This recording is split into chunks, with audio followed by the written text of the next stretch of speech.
Bada bing, bada bang, bada boom. Welcome to another Murders at Karlov Manor low MTG opening. Today I'm cracking the last of the 4 commander decks. This one is called the Blame Game. Goad your foes. Identify suspects. Okay, let's see what this one does. Let's get straight into it. Let's see the pun at the bottom. J'accuse. Okay, right. Alright, comes in one of the usual typical boxes. We've got the tokens for a new mechanic when someone's suspected.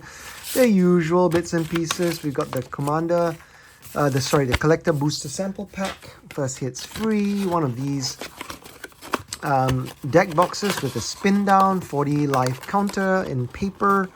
Okay, let me just assemble that or not. There we go. This is a Boros deck. Now we've seen 3 of the 4 decks. 2 of them are 2-color. One's Demir, one's Boros. I think one is Bant and one is Naya. So this one is strictly Boros. Let's see what this deck does. Okay.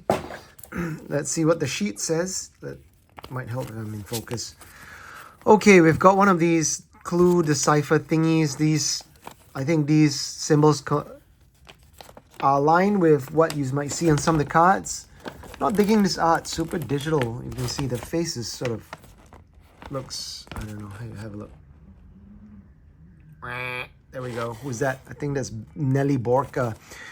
Dear the murderer, get them, say it with conviction as you work with upstart detective Nelly Borka, yada yada. Don't be afraid to change your answer the next turn. You want to play politics, convince your opponents to attack one another. Basically, this one is about goading people and then protecting yourself, pillow forting with things like ghostly prison.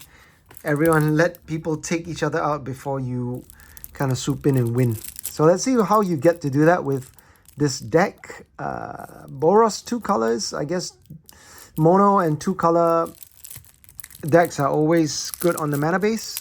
Nothing too fancy. Let's get the plains and the mountains out and you're good to go. No mana screw, hopefully. The new Servile lands from MKM are actually doing quite well financially. People are realizing that they are pretty good. Strict upgrade over the Temple Scry lands. And also the Servile is really helpful. They're fetchable as well. Alright, let's look at the commander. We've got Nelly Borka, Impulsive Accuser, 4 mana for 2/4. Stats are very meh. Got Vigilance. Whenever Nelly Borka attacks suspect target creature, then goad all suspected creatures. What does suspect do? Let us check it out. We see here the token. A suspected creature has menace and can't block. It can't be blocked. So menace can't be blocked except by 2 or more creatures. So you suspect a creature and then goad all suspected creatures. Whenever 1 or more creatures an opponent controls deals damage to 1 or more of your opponents, you and the controller of those creatures each draw a card. So you want to be goading creatures and then drawing cards when your opponents hit somebody else. That's what this deck wants to do. Okay, that's the thick card stock version as they are giving out these days. Now, the goad mechanic was introduced in Conspiracy, Take the Crown. Basically, it forces creatures to attack, preferably someone other than you. Basically, goad, when a creature is goaded, it happens until the player's next turn. A goaded creature has to attack a player. It can't attack a planeswalker or battle other than you if it can. The controller of a goaded creature still chooses who to attack. Yeah, but of course, if there's no one else, it still has no other player other than you must attack you or planeswalker if it can. Yep. Anyway, that's what goading does. It gives you a bit of protection. You goad a creature and they don't attack you, they attack somebody else. So that's the commander, and then we've got the alternate commander as is quite common. This is really nice foil. Look at the foiling. I guess when the artwork really takes advantage of the foiling, it looks beautiful like this. Dan Dos Santos. And we got Feather. Feather's back. We had Feather in War of the Spark. This one similar. Red, white, white. For 4/3 flying lifelink, pretty good. Whenever you cast a non-creature spell that targets only Feather, you may choose any number of other creatures that spell could target and pay 2 for each of those creatures. If you do, for each of those creatures, copy that spell. The copy targets the creature. So we've got lots of mana. Cast targeting spells. Copy, copy, copy. Yeah. Feather wants to kind of protect itself. Okay, let's move on. I got to speed up a bit. So we've got a couple of new commander decks. This is Immortal Obligation. I'll cover some of the new cards, and then we can do a skip over some of the reprints. So this one, Immortal Obligation, I think it's new. Return target creature card from an opponent's control to battlefield under their control with duty counter on it for as long as that creature has duty counter. It is goaded, can't attack you or permanent control, and can't block creatures you control. So okay, not bad. Brings back, I don't know why it's rare though. I guess it goads the opponent's possibly biggest creature. Otherworldly Escort, also a rare. 4 mana flash, 4/3. When it dies, if it's not a spirit, return it to the battlefield on its owner's control with 4 charge counters. Spirit Detective, wow, comes back. Spirit Detective, it's still a 4/3. You can play 1 and a white tap, remove a charge counter, destroy target creature that dealt damage to you this turn. Pretty good. Bit of work to make it powerful, but not bad. Redemption Arc, love the storytelling in this one. Dominic Mayer art. Enchant creature, this is an enchantment aura. Enchanted creature's indestructible is goaded. And you can exile the target creature. So could be removal, but it's a bit expensive. 5 mana for removal. Basically, if your opponent has a problematic creature, you want to goad it so it attacks other people and then exile it before it hits you. Trouble in Pairs. Now, this card is worth a little bit. It's got a bit of buzz. So what happens is an enchantment. 2 double white. If an opponent would begin an extra turn, a player skips that turn, so it has got... It stops extra turn decks to begin with. And the secondary ability here, whenever an opponent attacks you with 2 or more creatures, draws their second card each turn or casts their second spell each turn, you draw a card. So good engine for white to keep on drawing cards through a variety of abilities. People love to draw cards, cast second spells, and attack. So really strong card for 4 mana. Gonna be quite popular in Commander. Really cool elemental here, looks like a phoenix, but it's elemental. 7 mana for 3/3 seems expensive. It's flying. When the ETBs for each opponent goad up to 1 target creature that opponent controls. Put X +1/+1 counters where X is the total power of creatures goaded this way, so it could get really huge. That's why they costed it 7. More creatures, more players, the better. Hot Pursuit. Lots of text on this enchantment. When ETBs suspect target creature and opponent controls, as long as it remains on that battlefield, that creature is also goaded. Beginning of combat in your turn, 2 or more players have lost the game. Gain control of all goaded and or suspected creatures in the end of turn. Untap them to gain haste. So a good way to have finishes contributed by your opponents. Got Mob Verdict. Looking at you. 4 mana sorcery. Secret Council, one of the voting cards you saw in Conspiracy. First saw in Conspiracy. Each player votes for another player. Then those votes are revealed. For each vote an opponent received, it deals 2 damage to a player and each creature that player controls. For each vote you receive, draw a card. So you can either take 1 or more players out and their creatures out, or you draw cards. Here's a new one, Prisoner's Dilemma. It's got flashback on it. Means it can come back from the graveyard for the flashback cost. Fun one. Each opponent secretly chooses Silence or Snitch. Then the choices are revealed. If each opponent chooses Silence, it deals 4 damage to each of them. Each opponent chooses Snitch, it deals 8 damage. Wow. Otherwise, it deals 12 damage to each opponent who chooses Silence. So I guess if you're worried about that, you might take 8. But it's quite potentially lots of damage, especially if you can bring it back late game to finish somebody off. Take the Bait. This card, the art, nice. Really beautiful art by Johan Grenier. It's sold on the Magic card art market recently for about 3K. So really nice. Someone mentioned in the comments it looks like a novel cover, and does. Good art. Cast this spell only during an opponent's turn and only during combat. Prevent all combat damage that will be dealt to you and planeswalkers you control. Untap all attacking creatures and goad them. After this phase has an additional combat phase. Most of the time when you want to play these additional combat things, you are the one that wants to be the aggressor, attacking people, extra combat phase, you can finish this off. In this case, because you're goading everybody, you want them to take 2 extra hits, the goaded player to attack people twice, so you deal damage to other opponents other than yourself. Okay, remember the clue earlier? I guess we can use that to try to decipher this ransom note. It's a artifact clue for 1 mana when an ETB surveil 1. Okay, and then you can pay 2 to crack it, and then you can either cloak, goad a creature, or draw a card. Cloak is like Manifest. You take the cop card of your of your library and look at it face down, and then put it face down. It's a 2/2 creature, ward 2. If it's a creature at any point in time, you can pay a bit like this guy's a morph. You can pay its casting cost to flip it up. Okay, moving on, we've got Angel of Ruins, 7 mana, 5/7. When ETBs exile up to 2 target artifacts and/or enchantments. He's got plain cycling, pretty good. If it's too expensive early on, you can just cycle it for land. Comeuppance, 4 mana, prevent all damage. It's a fog effect that will be dealt to you and planeswalkers you control this turn by sources you don't control. Damage from creature source prevented this way. It deals that much damage to that creature. Pow! Damage from a non-creature source prevented this way. It deals that much damage to the source's controller. Wow, if someone's trying to finish you off with a giant crackle power or something, you can go, whoops, sorry, you take it instead. Anyway, okay. So, this is a reprint, Darren, King of Keldor. It makes white social tokens. Duelist Heritage is a reprint as well. I won't go through. Elspeth Sun's Champion, Planeswalker, reprint. Keeper of the Accord. This is a really good, strong card from Commander Legends Baldur's Gate. Nice reprint.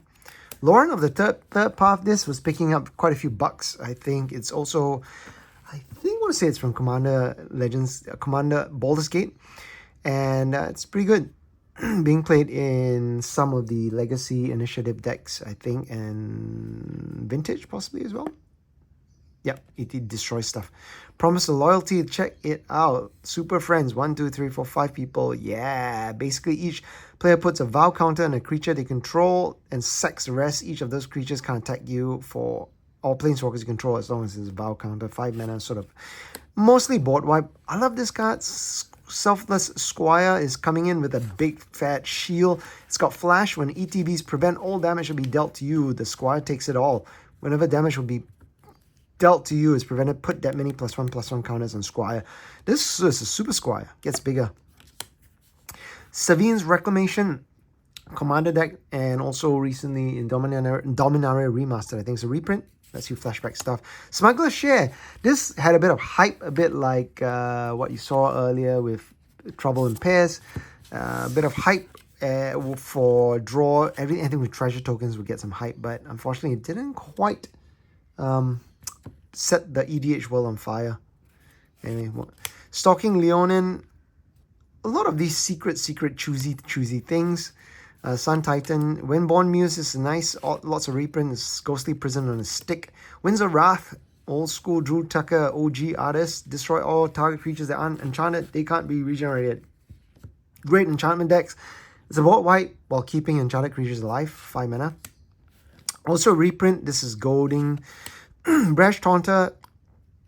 It when it's dealt damage, it deals that much damage to target opponent.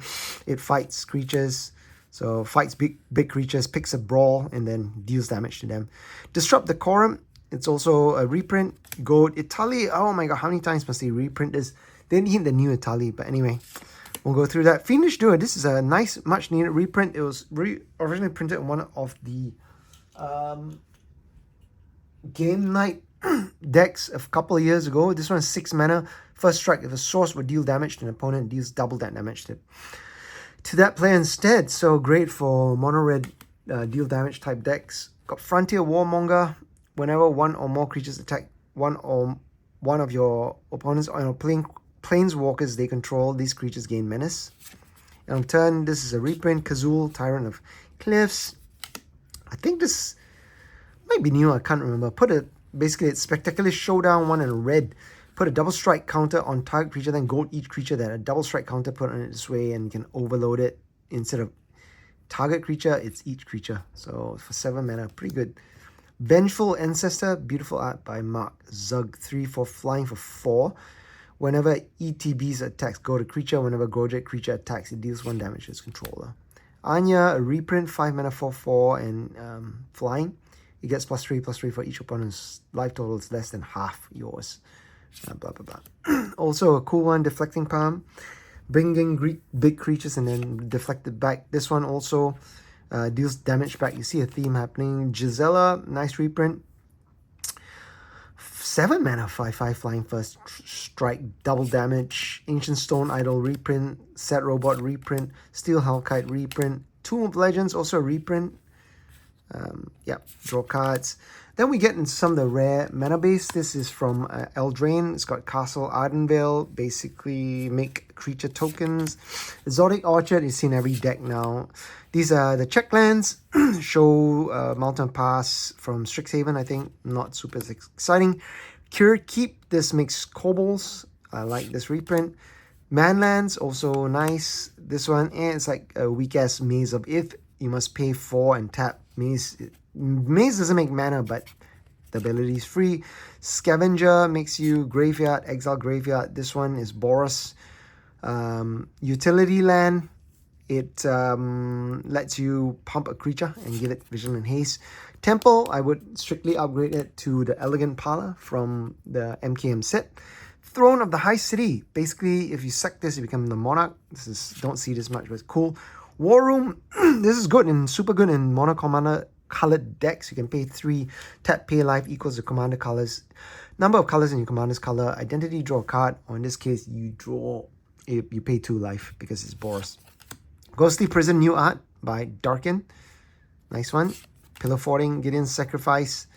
Basically stop damage. Marshal, Impetus. These are all reprints. Seal of Cleansing, good utility. Soul Snare, 2 mana, but they can see it coming. Vow of Duty. Wall of Omens, good to block with. Draws you a card. Source of Time. This is a nice reprint. Curse of Opulence. Whenever enchanted players attack, create a gold token. Each opponent attacking that player does the same. A gold token has sacked this artifact. So this is nice. A gold token is... It's like a better treasure token because you just sack this and add 1 mana. You don't need to tap it. Sometimes treasure tokens come in tap. So maybe treasure in a world a couple of years down the road when power creeps rail, maybe all treasure tokens be changed to gold tokens. Who knows? Just putting it out there. Rite of Raging Storm. Nice. Cool art. It can't attack you or planeswalkers you control at the beginning of each player's upkeep. Basically, each player makes lots of 5/1 trample haste and sort of pseudo mini ball lightnings. Shining Impetus, goat stuff as well. Vow of Lightning. 2/2 first strike can't attack you as an enchantment. Arcane Signet, the usual. Bloodthirsty Blade, it attaches and makes a creature have goad. This one, you attach it to target creature an opponent controls. Another mana rock. Felwa Stone, Mind Stone, 2 mana rock, Soul Ring. We've got a couple of talismans. A Thought Vessel, nice. It's like Reliquary Tower, no hand size. And then we come into the other lands. We've got cycling lands, we've got check lands, access tunnel. It's sort of like a mini Rogue's Passage. This is quite familiar. We've got Escape Tunnel, which is the new upgraded Evolving Wilds. Basically, the secondary ability. The top one is like Evolving Wilds, but it's going to edit ability stapled on. Basically, you can sack this and target creature power 2 or less. Can't be blocked. Mirrored Landscape Ramp, Reliquary Tower. You want to be drawing cards and then sitting on them. Rogue's Passage you saw earlier. It's like a mini version of this. A more expensive version of this. Got Sunhome. So this utility land, target creature gains double strike for 4. Not bad. Like weak-ass conditional soul land. And then you've got a couple of plains, couple of mountains. And what do you got? You've got tokens, construct, human, looking a bit sheepish. Soldier, gold there. This is a strict upgrade on the treasures. Got kobolds from the land, ogres, soldiers. And there you have it. I think this is a pretty interesting deck. I'm not sure how well it plays out. I'm trying to envision it. But what it wants to do is to basically put out your commander, start accruing advantage from it, goading your opponents so that and letting other people duke it out while you sit behind goading other people and drawing cards. That's why they've got Reliquary Tower and Thought Vessel to make sure that you can hold those cards in hand. Okay. This is a bit of a long review now. It's almost 20 minutes. Hope you appreciate these long reviews and are watching to the end. Thank you for watching. I am going to crack this open as a reward for those of you who stayed till the end, even if you scrubbed forward. So these ones usually contain up to 2 rares, but generally it's 1 rare and or mythic, and one alt art foil. That might not be a rare. So anyway, let's see. The first card's usually a rare. It's a rare. It's a foil. Nice. I've had one foil and two non-foils. It's Yaros, Roar of the Old Gods. Too bad it's not Delny. Delny would have been great. Yaros. And then the second card, is it a rare? No, it's just common. Got Slice from the Shadows. It's X and a black. It's the Magnifying Glass. I can't remember. Investigate. Frame. Target spell can't be counted. Not bad. Target creature gets -X till end of turn. And we have here Yaros, Roar of the Old Gods. Alright, thank you so much for joining me for this opening. Really appreciate you being patient and watching my content. And I'm going to keep cracking open more Murders of at Karlov Manor. I have one more play booster box, and I have tons of loose boosters from the pre-release sets, which I will open and take you through. Okay, it's been fun. Thank you for joining me for this opening, and take care. Bye.